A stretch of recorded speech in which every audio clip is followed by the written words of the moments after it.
Okay. Hello. Hi, everyone. So we're going to be jumping back on, and we are going to be going into a panel discussion around establishing a cybersecurity culture. And we have three extremely knowledgeable guests with us today. So we have first, Haihua, Senior Director of Security and Compliance with the BC Ministry of Health. Then we have Andrew Nemirovsky, Chief Information Officer and Senior Director of IMIT with the Nova Scotia Health Authority. And Farhad, Kabir, Partner with KeyData Associates. So just for reference, Farhad, are you located in the middle of the country? Because we've got BC and Nova Scotia on both sides of you. I'm in Toronto. Okay, so we got all parts of we got a span across the country. Thank you very much for joining us today. So we have a series of questions, and we are going to be jumping into these. So if there's some questions that do come up, that'll be great. I did notice before we jump into this that there was a question that was posted, Skirty, if you're on here, about a zero trust implementation. So if you want to jump and respond to that in the chat while we get started to answer the question, that would be great. So we'll jump straight in. And Andrew, I think you're first on the block here. So feel free to share your camera. Yep, I'm in a hobbit hole. You should be able to see me there. Okay, I'm working around here. Excellent, thank you. Yep. And so the questions here. First, what is your vision in terms of improving cybersecurity? And what be the next few years look like for you in terms of rolling this out in the Nova Scotia Health Authority? So Nova Scotia's got a somewhat unique setup, not dissimilar to New Brunswick, as you're well aware, where we have a shared services group that provides our network infrastructure, our true cyber IT pieces. So we have a very tight partnership with that group, and we've actually been doing a fair amount of work with them, and specifically what we've done is a full-scale audit of our cybersecurity practices within the health authority, theirs at the province, and where the two interlink, where there are holes, gaps, opportunities for improvement, where we're excelling.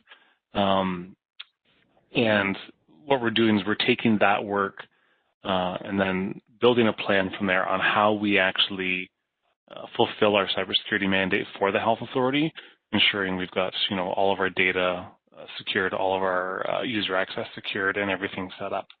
And what that audit and subsequent plan is looking like is we probably have a 2 to 3 year roadmap with everything from detailed governance to how we would respond to a cyber attack, making sure we have insurance in place, beefing up our training and awareness. So it's a fairly detailed plan with a not insignificant price tag attached to it, which scares both my executive team and our partners at Department of Health and Wellness. So we're currently conditioning them that this is a good thing, that we've identified opportunities to fix stuff, and now they need to come up with some cash to make it all happen. So as part of that, do you anticipate you'll have to prioritize a couple of those things along the way? Yeah, there were, if I remember correctly, 23 items for remediation on that list. And so, yeah, we've taken the top 6, which were developed in conjunction with our audit partners, and said, these are the top ones we need to tackle that will give us the most bang for our buck, set us up for success down the road, and help us be successful in securing our environment properly. So before I jump into another one of our speakers, how have you gone about developing this roadmap? Well, so yeah, a lot of it we leaned on that third-party company. So we wanted an impartial review of our current practice because many of the folks that have been here for a while, and sometimes it's hard to look in a mirror and pick out your flaws.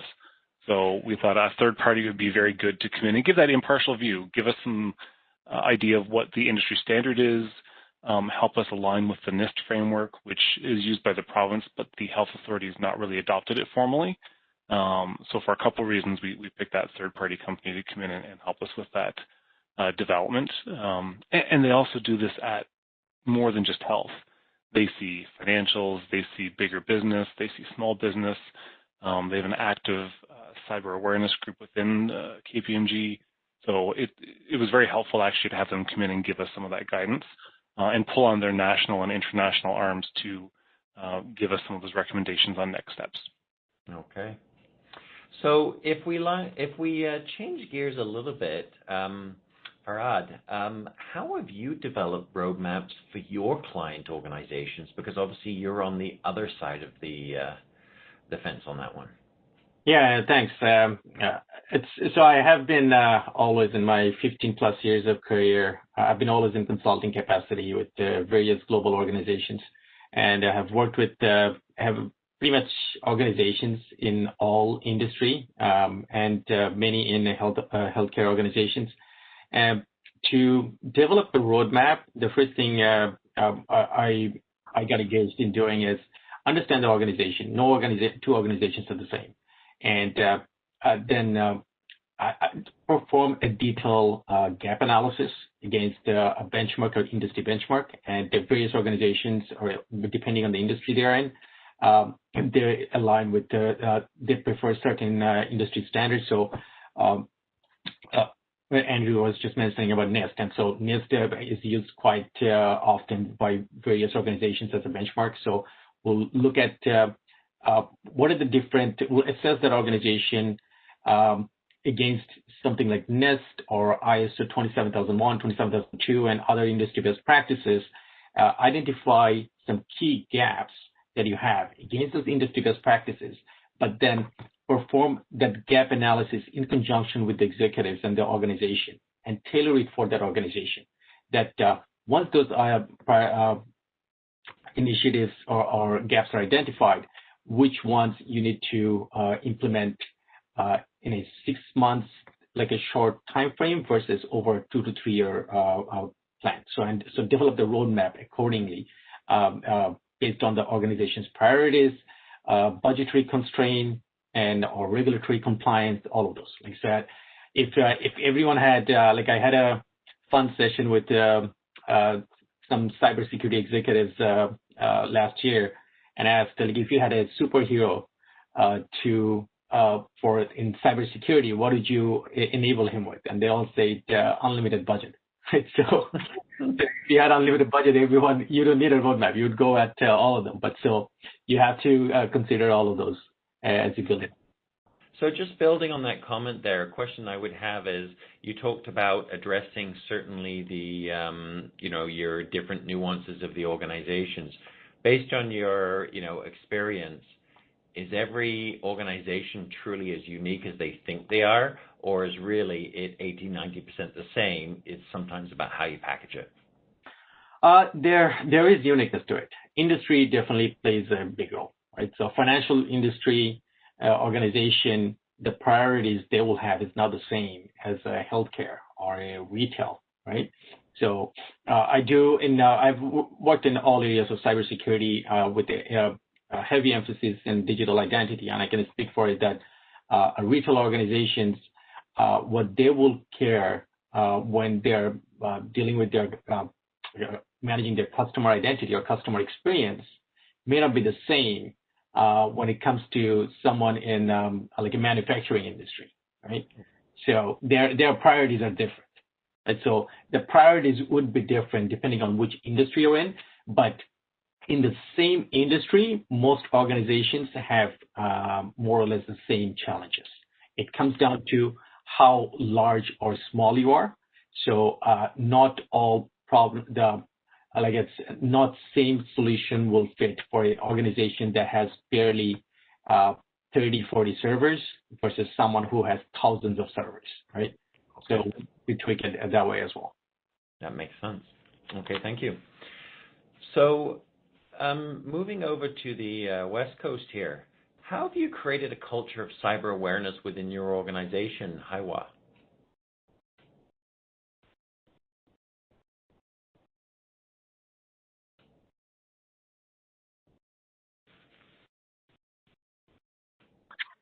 It can be done in different ways in different levels. I think somebody, a speaker, talked about before. most organizations already know about the importance of security. And especially for us government, that we have government employees all required to take some mandatory courses that's prepared by the core government OCIO. We also have campaigns done and by OCIO as well. And we have those general education awareness campaigns of privacy and security every year. We do also the security bulletin that we send out to warn people about those phishing emails or those kind of things. So those kind of general things that we develop for a culture, a cybersecurity awareness culture in an organization. What I try to point it out is it's more efficient. Actually, I think it's very important to pay attention to special areas and those special people at the critical people in places. I'm talking about those, for example, the people who are working on procurement, that we need to really remind them about the policies of the procurement, make sure that they put the schedules, security schedules in those contracts. And for people who are introducing new technologies to the organization, we will tell them that they have to go through the security threat risk assessment, right? We have to tell them what kind of process they have to go through. For people who are actually working on project management, we want them to understand that we have security process in place. They need to integrate that process into their project management and make sure their solutions, new solutions being scanned before they go live, right? So those kind of things. And for contract managers, we need to let them know that, promote the patching standard of OCIO to make sure they understand that any custodian vendor of our system need to really comply to that standard to get all those vulnerabilities to be fixed within the timeline that is required. So those kind of things that I feel important, because ultimately, a culture is that you need people to really understand what they are supposed to do, what the expectations are, right? So for those specific areas, whenever we notice something, people don't know or something that is lacking, we need to put the rules in place and then people to follow it. So that's what I feel is the way that we really, it's a more effective way to create a culture that starting the different places, make sure people understand what to do. Yeah. Okay. Well, thank you very much. And if we jump back to you, Andrew, how have you created a culture of cyber awareness? So a lot of it's very similar from a cyber awareness perspective. The privacy offices worked very closely with us because they end up being the ones that seem to get stuck with all of the downstream impact of a successful phishing attack. So they're the ones who end up having to do the audits and figure out who's been impacted and do the communication, which is never a good thing to do from a public perspective when you hang your head in shame and say, one of our staff clicked on a link and 5,000 records were exposed. So we've been doing a lot of work around developing a communication committee specifically around cybersecurity. And they do things like Cyber Awareness Month. They do regular email updates sort of across the organization. We spam everyone. Luckily, we're not phishing, but we're spamming them. We get out to executive leadership meetings because we're provincial. We can actually get FaceTime with leadership across the entirety of the province and the health authority. So we get out to zone leadership meetings, do presentations, just to make sure it stays front of mind. If we know that there is a particularly bad thing going on out in the wilds, we do send notifications out to the organization. And over the past couple of years, we've integrated cybersecurity training into our privacy training that all new staff get. So it's become an integral part of our standard privacy and security awareness to say that, we're going to get attacked, or at least you're going to be asked to put in credentials for things, and you need to be aware of the risks, the impacts to patients and all that sort of stuff. So it's become standard practice for privacy and myself to get in front of people and make them aware. Okay. No, thank you. So, Haihua, going back to you, how have you gone about embedding and maintaining the culture? Because I think it's one thing to say you have to do the training. It's another thing to actually get people to know it's an expectation, I guess, pull it instead of push it. Yes, that's a very good question. Embedding and maintain a culture, that means you have to embed that in organizational behavior. So that takes time. And for me to understand that, to build a culture, three things are very important. The first is communication, education, right? Communicate with people what are the risks there, why it is important, what we are supposed to do, what you expect to do. So that's important. The second thing important is policy, that you have a policy in place, specified what you can do, you cannot do, what are the guidelines for people to do things, what are the best practices. So these are the foundation of a culture as well. Then I think the most important thing is the third one, that is the process. You have to build the process to let people to follow in each area. In this area, you do this, you expect to do this, and how do you follow? So example is we have risk threat, security threat risk assessment, we call it STRONG. That is a process we develop for any new solutions introduced into an organization, any new tools and new systems, anything that you have to go through, right? So this kind of process, you define it, and then you communicate it to people to say, you have to do this, you expect to do this to go through. And we view that kind of process really practical and integrate that into the daily work for people's project management. We encourage people to allocate time to do risk assessment into it, and then to also manage and allocate time for the mitigation of those risks. So when we help people to do that and help people to integrate this kind of security mind and security process into the daily job, that is going to integrate that into the organization behavior. So eventually, you embed something to change a behavior, to develop that is ultimately change the behavior in the organization. And process is the most important thing to do that. So when that takes some time, for every aspect, I just give an example of one aspect. So for every aspect, if you have defined your policies, right, define your best practices, and you also communicate that to the people, and you have a process that is easy to follow, you implement that process, people can follow that. And then when at a time that everybody knows what is expected of them, what they can do or cannot do, and how do they follow that process to ensure those gates, security doors are controlled. At that time, that is the organization truly, develop and embed that culture. And that takes time, but that is the way to do it. That's what I see. Okay. So question I've got to you, and I see a poll has been opened to jump in, but while people are certainly, that's a poll for the at the end. So Farhad, I got a question for you. So obviously this is about, installing a process culture in Haihua, and I really appreciate your comments there about, doing security risk assessments. If I look from the vendor community side, one of the things that I've heard a lot from some customers lately is they're working on 3 contracts. Maybe it's a smaller business that's working with a provincial entity, could be Nova Scotia, could be BC. And they say, Nova Scotia has a security framework, BC has a security framework, I'll pick on Robert who was speaking earlier, Alberta has, they're all 75% the same, but it's all a different 75%. Mm-hmm. Why can't you all get on the same page and ask the same questions? Are you seeing that from the client side? Because ultimately, it's just costing the public sector more by getting, private sector to always conform to different standards.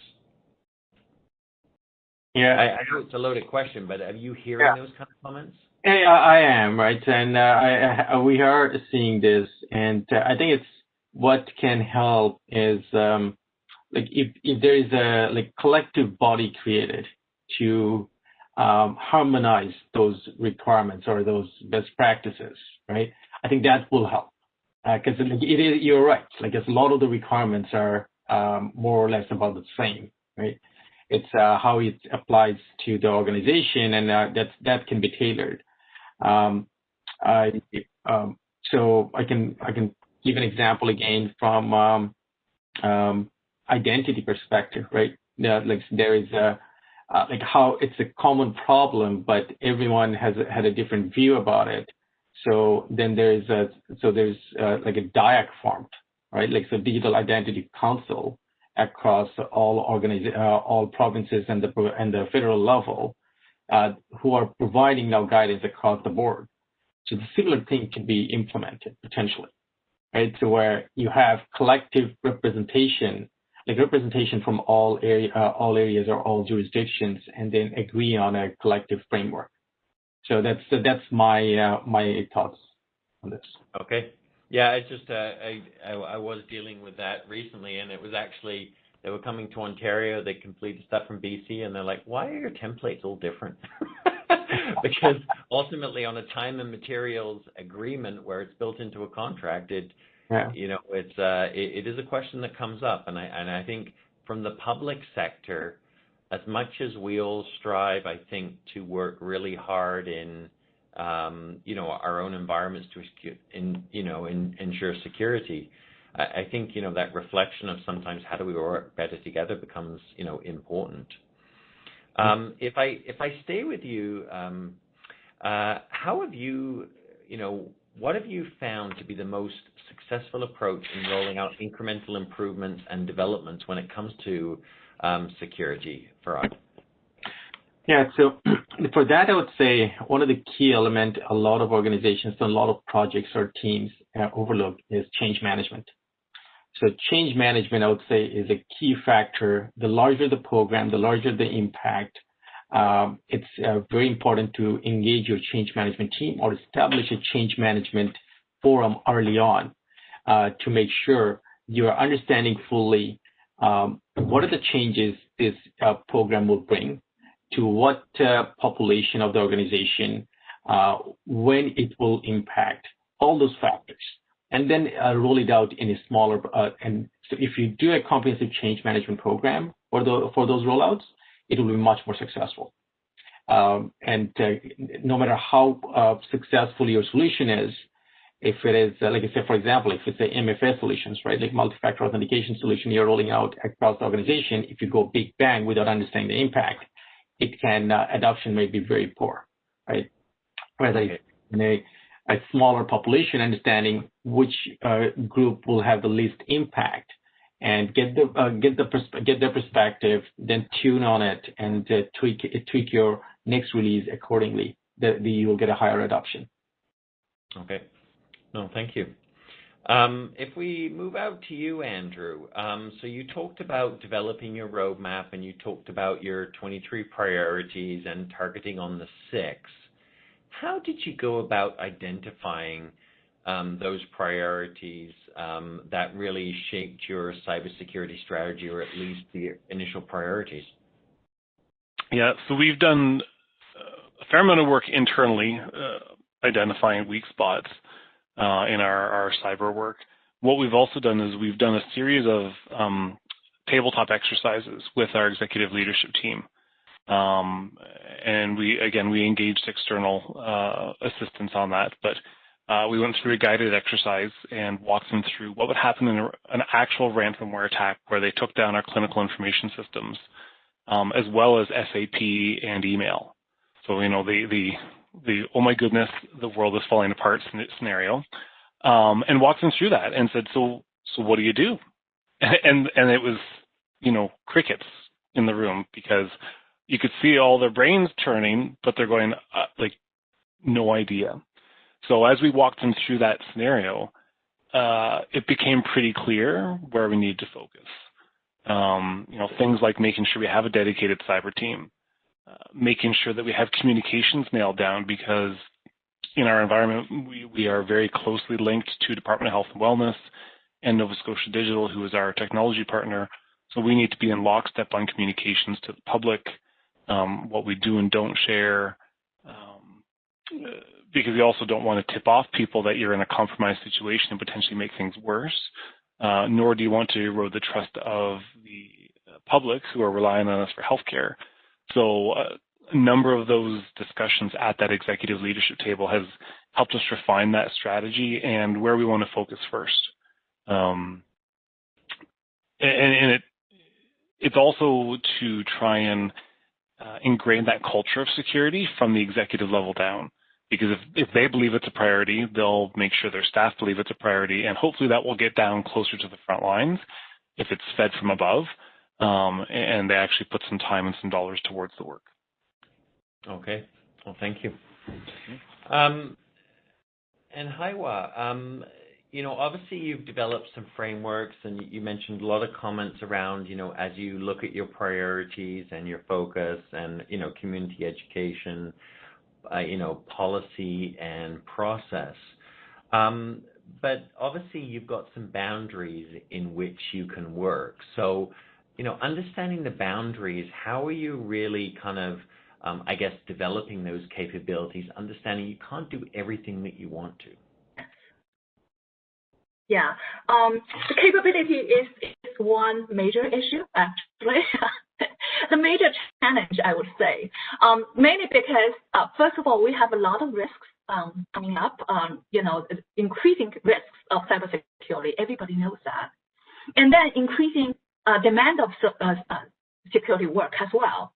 This is especially true for COVID-19. We hit by that, and we have a lot of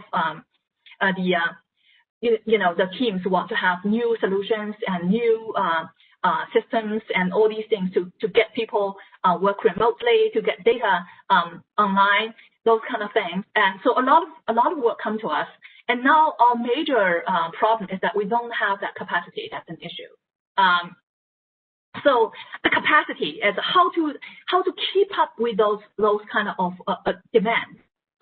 That's the major thing that we are within our limitation of the budget and the resources, but how to really to catch up with all the demand and to make sure that we are not being a block, so those kind of things. And to expand that capacity, I discussed with my team several times last year. I think it's just because we have this issue. We need to so much workload. We need to really deal with it, and we have to meet the deadlines that are coming to us to meet the needs, support the business. So 3 ways I would say that how we deal with that kind of challenge to expand our capacity. One is improve our own process. Look at our own process to see if we have any opportunities to make it lean. So we did that with our process. Look at it, the incremental changes to make sure we have better efficiency. The second way of deal with it is to look at our priorities and look at the things that we put more focus on. I always give an analogy in saying that security is like building fences and doors. If you have enough materials, you build a solid fence, right? A solid walls. If you don't have enough materials, you do, fence with those bars, and you look at the most important areas. So that's another way of building the capacity. And another thing I think it's very important. I think it's most important thing that to build capacity beyond your area that you can control is partnership and get other people to do things for you. Get the other teams do the security. I always say security is more than security team's responsibility. It is everybody's responsibility. And some teams are actually standing at a place that they have the advantage to do things better than you do, maybe. So look at those areas and figure out how you can partner with them. So, for example, IT services is an important area that you have to have a very close partnership with security. Other areas such as vendors, for example, if you have vendors that managing your systems, they are the custodians of your systems. It's important to make sure that your vendors guard the security of those systems that they are under their custody, so that they would actually be very close of monitoring the systems, they are very close to working on systems, they will do a lot of security work for you. And for any changes, for example, the business transformation or business initiatives that introducing new solutions, collaborations, make sure that you communicate with the project lead and make sure that they actually got it all for the assessment of security and mitigation of those risks when they are introducing any new systems and new technology. So partner with other people, work together. I think that's a way to expand your capability to make sure that you are increasing your capability. Okay. Yeah, it's still a challenge though. Yeah. No, thank you. And I guess just as a final question to wrap this up, we're obviously in healthcare, identifying people is becoming very keen. So I understand certainly that KeyData Associates, Farhad, specializes in digital identity. So building on this experience, what kind of the role does digital identity play when it comes to cybersecurity in healthcare? And I guess you can look at that from internal and external, perspectives.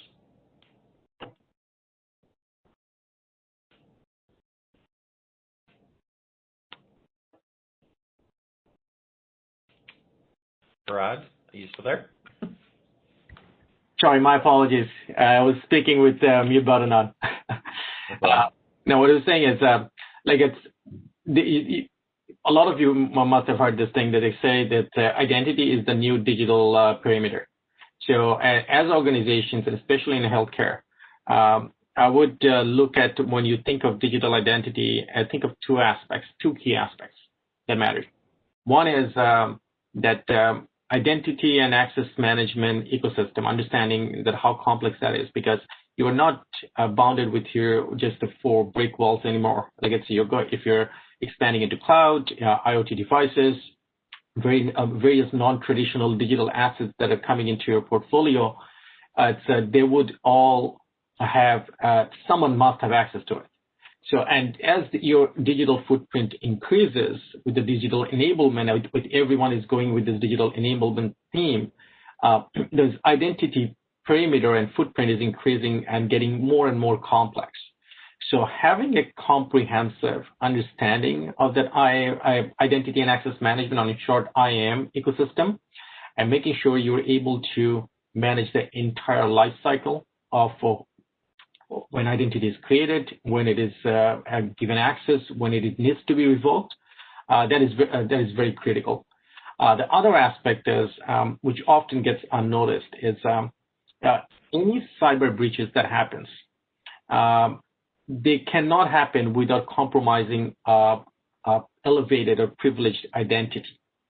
So any way a cyber attack comes in, all the attackers will try to get control of an account or an identity, most likely in a non-human account and under operating system level or so, that can so that they can execute those attacks undetected.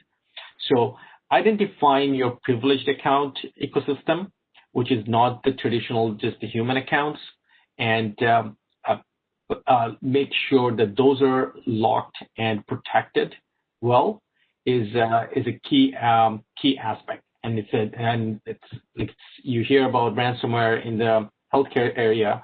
It's this protecting your privileged account is one of the, like, if I'm discussing with any healthcare organization, that's the first thing I say. Like, make sure your privileged accounts are protected, because that's something that hackers will be coming after. Okay.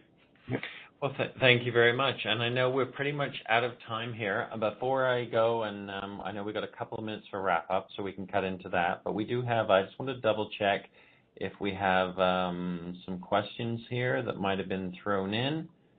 No, so we don't have any questions that have come in. So on that, I want to thank you, everyone from the panel, for volunteering some time, and we're just going to go into wrap up in the last couple of minutes. So thank you, Pat. Thank you. Thank you. Thanks, everyone. Thank you. So I think as we've gone through today, I think we've heard some, really great topics. Certainly, it's obviously around, building that infrastructure that we need to do. I heard some really good points, certainly about, I think communication, embedding cybersecurity into your culture is absolutely critical, starting with your education and training. As well as, really getting into the front lines and seeing how you do it. But I think, Robert, you made some good points, is that don't test for the sake of testing. Make sure that anything you test certainly can be used as a bit of a benchmark. Obviously, having some strong policies in place become very important because they become your fallback. Haihua, I know you mentioned a lot of reference around, those policies and process. That become, important, as well as, and I think you reinforce some of the items. There'll be always more work that you can do, and you can just do the best job with the tools that you have, certainly in front of you. And I think, as we go forward, Skirty, you mentioned certainly that need to get back to some of the basics.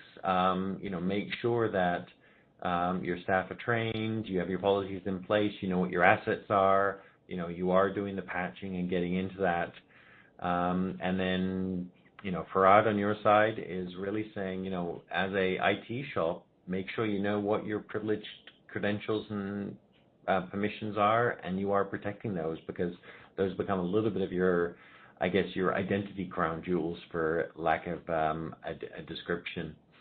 And certainly, Andrew, on your side, I do echo your points around you will always have more priorities that you can address, and you've really got to carve it off into bite-sized chunks. And you can only do what you can do, right? Because there's budget constraints, privacy constraints, and some other elements that come into play there. So I think great job by everyone. Really appreciate everyone joining today. And, and I think everyone is along this journey, and it is a journey. It is not a straight point A to point B, because you will get curveballs by doing it. But what you got to remember, I think, is all of those little steps you do, it doesn't matter how small it is, that's what goes towards building up your security posture. And as you clip away and you work away at all of these items, it will ultimately make you a stronger organization, going forward. But I think there's a lot more opportunity for collaboration in the future. And in that, Olivia, I think that's on a wrap up. So I think we have some closing remarks from your side. Yes, Sam, thank you so much for that great wrap-up. Just to very quickly introduce myself, my name's Elizabeth Dempsey. I'm the head of content at Public Sector Network's Canadian office. So I just wanted to take a moment before we wrap up. I will keep it very short, to thank all of our speakers, and a huge thank you to Sam for doing such a great job chairing. Sam, we really do appreciate your leadership today. I'd also like to thank our sponsors, KeyData and SailPoint, for making today possible. And finally, thanks everyone on the line for joining us today. We do want to take a moment to acknowledge the challenges that everyone in the healthcare industry is facing right now with COVID-19, and thank you for all of the work that you're doing around the clock. Please do take a moment to share your feedback through our poll. We read your comments very carefully and integrate them into our program planning. So any thoughts you have about your experience or recommendations for the future are most appreciated. And speaking of future programming, our next event, as you can see on the screen, in the health and human services community is process automation in healthcare. So that's coming up on February the 10th. For those of you who are interested in our cybersecurity and risk management community and continuing the discussion there, we also have a virtual event on disaster recovery from 12 to 2 Eastern and 9 to 11 Pacific this coming Friday. So I will just pop a link to that in the chat if you're interested in the emergency management and business continuity planning side of things. And finally, again, just wanted to say thank you for joining us. With that, we look forward to seeing you at a future program. And huge thanks again to our speakers and sponsors for their participation today. Thanks, everyone, and have a great rest of the day. Bye. Thank you. Bye. Thanks. Bye. Bye. Thank you.